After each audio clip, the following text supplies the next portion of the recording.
Chemistry में अगर थोड़ा सा पार्ट वाइज इसको डिस्ट्रीब्यूट करें, फिजिकल, ऑर्गेनिक, इनऑर्गेनिक, तो इसमें अगर बच्चे को टिप्स देना चाहे, जैसे मान लीजिए कुछ ऑर्गेनिक पर दे दीजिए, कुछ इनऑर्गेनिक पर दे दीजिए, या कोई रैंडम कोई आपको क्वेश्चन याद आ रहा है कि ये वाला आ सकता है, या इस तरह से पूछा गया बहुत बार, तो वो हाइलाइट्स वाले थोड़े से बताइए। देखिए, ऑर्गेनिक में जैसे हमारे पास कार्बोनिल कंपाउंड्स और एसिड डेरिवेटिव्स के जो टॉपिक हैं, क्योंकि एसिड डेरिवेटिव का टॉपिक बच्चों को डिफिकल्ट लगता है। तो एसिड डेरिवेटिव में जैसे हाफमैन्स ब्रोमामाइड डिग्रेडेशन रिएक्शन है, वो रिएक्शन तो बच्चों को सरल लगती है, लेकिन उस रिएक्शन की जो मैकेनिज्म है उसको जरूर आप देख लीजिए। जो अमाइड की ब्रोमीन और केवच के साथ रिएक्शन है, तो हाफमैन्स ब्रोमामाइड डिग्रेडेशन रिएक्शन देख लीजिए, कार्बिल अमीन रिएक्शन देख लीजिए, प्राइमरी अमीन की क्लोरोफॉर्म प्लस एल्कोहलिक केवच के साथ।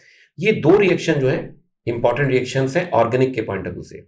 इसके अलावा गैब्रियल थैलिमाइड सिंथेसिस जो है, जिससे हम लोग प्राइमरी अमीन की प्रिपरेशन करते हैं, और एरोमेटिक का जो पोर्शन है इसमें कपलिंग रिएक्शन है, फिनॉल फिनॉल की कपलिंग हो गई, एनलीन की कपलिंग हो गई, इन दो तरह की रिएक्शंस को, या फिनॉल की ब्रोमीन वाटर से रिएक्शन हो गई। तो एरोमेटिक में जैसे गाटमान कोच एल्डिहाइड रिएक्शन हो गई, राइमाटीमन रिएक्शन हो गई, पर्किन रिएक्शन हो गई, इनको आप अच्छे से देख लीजिए।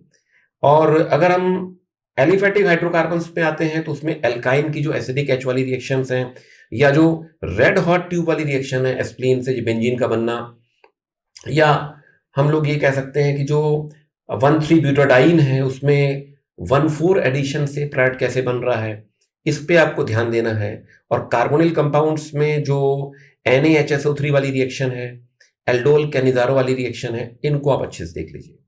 अब अगर हम फिजिकल की बात करें तो फिजिकल में देखिए, थर्मोडायनेमिक्स का जो पार्ट है और थर्मोकेमिस्ट्री का पार्ट है, ये इजी पार्ट होता है और ये लगभग हर बच्चे को अच्छे से आता है। थर्मोकेमिस्ट्री तो बहुत इजी है, तो इस पे क्वेश्चन आसान से आ जाते हैं, इनको आप तैयार कर लीजिए।